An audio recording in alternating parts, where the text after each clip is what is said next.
Xarxa, ràdios comunitàries, Barcelona.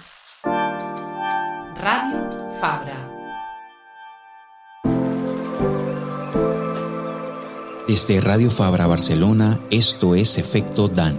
Cada episodio desarmamos estereotipos y prejuicios que distorsionan nuestra forma de ver el mundo. Construyamos una dieta mediática más sana. Escucha, cuestiona y transforma.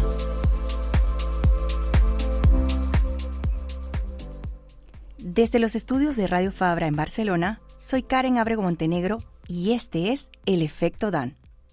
Trans, una palabra que encierra muchas historias y también muchos prejuicios. Los principios de Yogyakarta definen este término trans a aquella persona cuya identidad o expresión de género no se ajusta a las normas impuestas socialmente según el sexo asignado al nacer.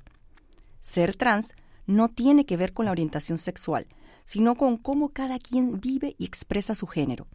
A veces, eso incluye cambios en el cuerpo, no por imposición, sino por decisión libre y autónoma. Hablar de mujeres trans es hablar de identidad, de un camino que muchas recorren entre miradas que juzgan y entornos que excluyen. En este episodio nos preguntamos qué ocurre cuando una mujer trans enfrenta la presión de encajar en un molde de feminidad que no eligió, un molde que impone la sociedad a todas las mujeres y que se reproduce en los medios de comunicación.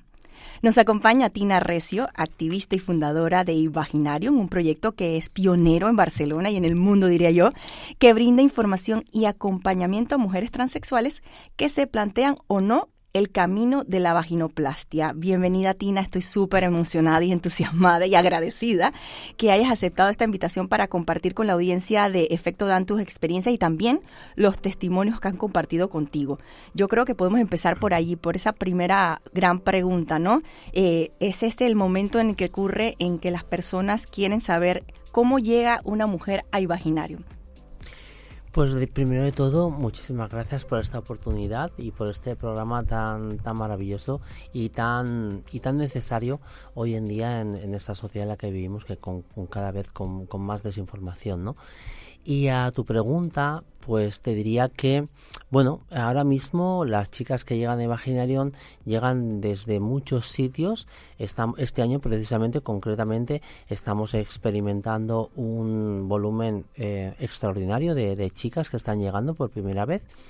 Y bueno, llegan por redes sociales, llegan por por centros médicos que también la recomiendan, pero sobre todo el 70-75% llegan a través de otra persona que ya ha pasado por Imaginarium y que pues que han acabado tan contentas que les han recomendado para su experiencia de vaginoplastia que contacten con Imaginarium, ¿no? Y es algo que nos llena de muchísimo orgullo, y porque cuando alguien hace algo bien y repercute en otra persona y esa persona queda tan contenta que es pues que le recomienda a otra persona, que en este caso pues es una amiga o lo que sea, es una confianza como multiplicadora, ¿no? La confianza que tuvieron en nosotras y que se la traspasa a otra persona. Y ese fue el momento en que esa persona ya había decidido el transicionar. Vamos a hablar de ese término porque no todas las personas reciben de la misma forma ese proceso personal y luego social de hacer visible su identidad como mujeres. Entonces, cuéntanos un poco cómo va esto de la percepción social en cuanto a la transición. De ser algo con el que naciste y te definieron y luego lo que tú has permitido desarrollar por tu cuenta y que tú te sientes así. Uh-huh. Al principio de la presentación has dicho el término trans. El término trans es un término paraguas que incluye, entre otras cosas, la persona transgénero y la persona transexual. La persona transgénero es aquella persona que no se identifica con el género que le asignaron al nacer, y la persona transexual es eso, pero además pues adecúa su vida, su físico y sus emociones, incluso recurriendo, en este caso, a cirugías para adecuar su sentimiento o su identidad o su sentimiento de identidad con el género que se siente identificada, que siempre es el contrario al que le asignaron al nacer. Vale, entonces transitar no es solo un cambio de nombre o apariencia, es también una forma de afirmarse en el mundo. Es ese cambio que no todas las personas van a vivir por igual, o sea, porque como bien lo mencionas, hay personas que van a pasar por unas cirugías y unos tratamientos y otras personas que decidirán no hacerlo. Y en ese mundo en el que estamos, muchas veces se sufre de estereotipos, incluso de ser trans, ¿no? Uh-huh. Entonces, ¿cómo el activismo ayuda en esos espacios? Porque también nos queda esa duda de que cuando pasa que la gente quiere estar en el activismo trans o cuando las mujeres se sienten que quieren mantenerlo al margen, al silencio, porque esa es su estrategia para sobrevivir en ese cambio. Bueno, primero de todo, decir que la identidad de género es una de tantas identidades que tiene el ser humano y con las cuales esas identidades te sirven para relacionarte en sociedad de una forma más eficaz y de una forma más identificativa con tus sentimientos, ¿no? Es una más de las identidades. Lo que pasa es que la identidad de género es una identidad que atraviesa todas y cada una de las capas sociales de una persona, ¿no? Entonces, es algo que lo abarca todo, toda la dimensión de la persona, ¿no? Y en ese caso, una vez que una persona transexual en este caso, pues decide hacer ese paso y empezar una transición que puede empezar en este caso con una terapia de reemplazo hormonal, algunas cirugías o no. Todo esto pues conlleva una serie de cambios y además una construcción de la persona, ¿no? Y esa construcción de la persona siempre va a estar condicionada con el espacio social, familiar, laboral y afectivo que te rodee. Eso es un esfuerzo que hay que hacer, que es muy laborioso y muchas veces pues puede desvirtuar la expresión de género que pueda tener esa persona, ¿no? Y me explico. Normalmente cuando empiezas una transición de género, hablemos de las mujeres transexuales, pues algunas veces o demasiadas veces nos vamos a un extremo porque no tenemos en realidad referentes, no hemos tenido referentes a lo mejor en la niñez, en la adolescencia o en la juventud o en la edad adulta incluso, porque si empiezas una transición de género pues a una edad más adulta, no has tenido un bagaje de una educación como mujer y entonces pues los ejemplos que coges para construirte a ti misma siempre pues suelen flirtear con los extremos, con los estereotipos, etcétera, que es con lo que a día de hoy pues todavía se mueve la sociedad, no solamente para las mujeres transexuales, sino para todo tipo de mujer, ¿no? ¿Qué sucede? Que claro, ese esfuerzo pues hace que muchas mujeres transexuales en este caso pues no quieran dedicarse al activismo porque pues ya bastante tienen en esa construcción que pues que les impide tener una fuerza vital para encima dedicarse o dedicarle tiempo a otras personas o a otros cometidos, otros propósitos, ¿no? Entonces muchas mujeres transexuales optan por esa invisibilidad de su tránsito, llevan el tránsito de la forma más pues discreta, íntima, etcétera, y no se dedican. También hay que lamentar que no se dedican al activismo, ¿no? Yo creo que también, además, toda mujer transexual ya es activista en sí misma, ¿no? Porque, aunque sea en pequeña medida, en su entorno más íntimo, el solo hecho de empezar a expresarse como realmente se siente ya es un acto activista, ¿no? Porque es un impacto que llega dimensionado además en todo su entorno, ya sea el familiar, afectivo, laboral, de amistades, etcétera. Ese impacto conlleva una serie de cambios que todo su entorno también tiene que transicionar con ella. Y eso ya es una transformación de todo su entorno. Digamos que lo definiría como una bomba de racimo, ¿no? Una vez que cae una persona trans en una familia, en una dimensión social, laboral, etcétera, pues digamos que afecta, llega esa onda expansiva, llega a todo su entorno, ¿no?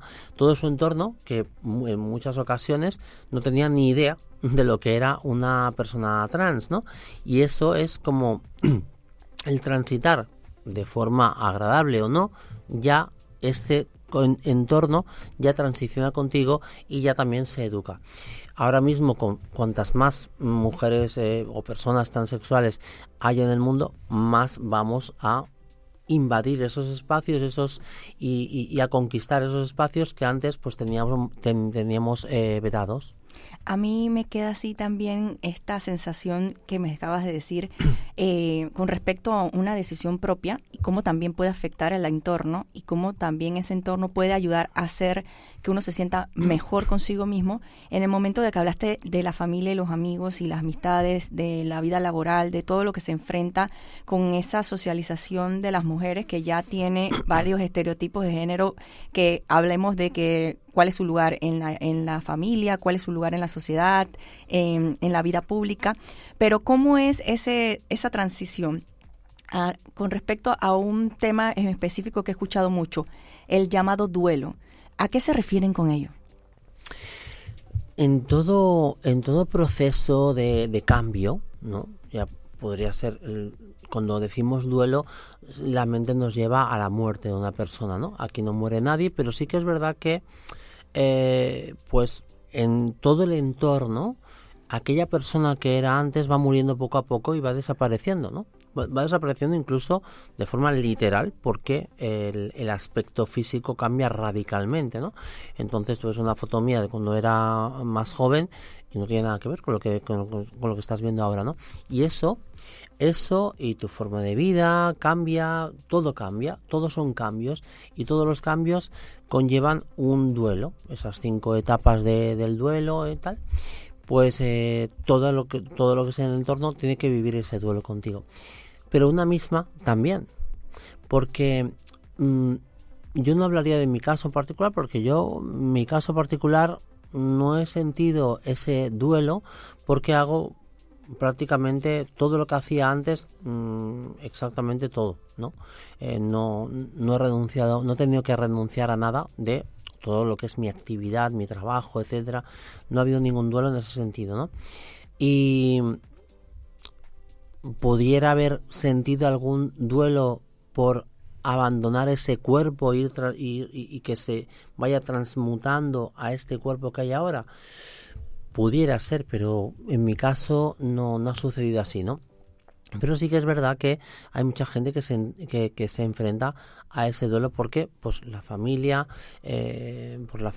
por sus, a lo mejor porque también su cuerpo no es agraciado con los cambios que tiene que experimentar, en un caso por ejemplo de una mujer transexual, y ese esfuerzo de querer abandonar ese cuerpo y no poder hacerlo de la forma concreta en la que quiere hacerlo, ese duelo también cuesta más porque hay más tiempo de tránsito hasta que se alcanza el ideal del cuerpo que se desea tener, ¿no? Cuando digo de ideal no quiero decir un estereotipo, que a veces también, quiero decir que el cuerpo con el cual finalmente te sientes a gusto, ¿no?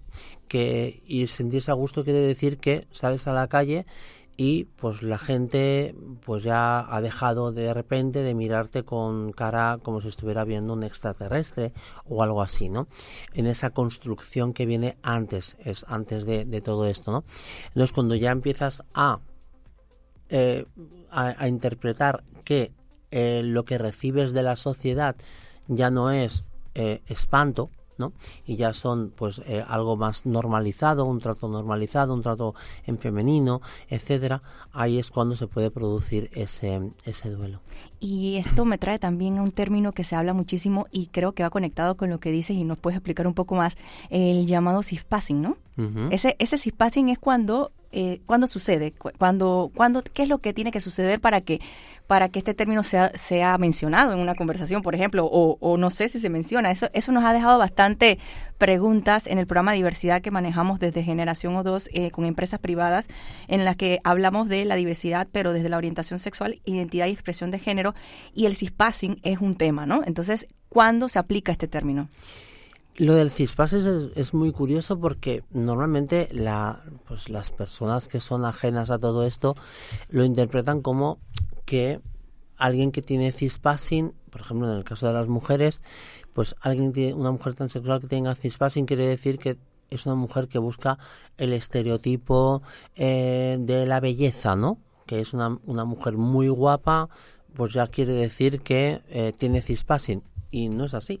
Es que el tema del cispassing daría para todo un debate de una tarde.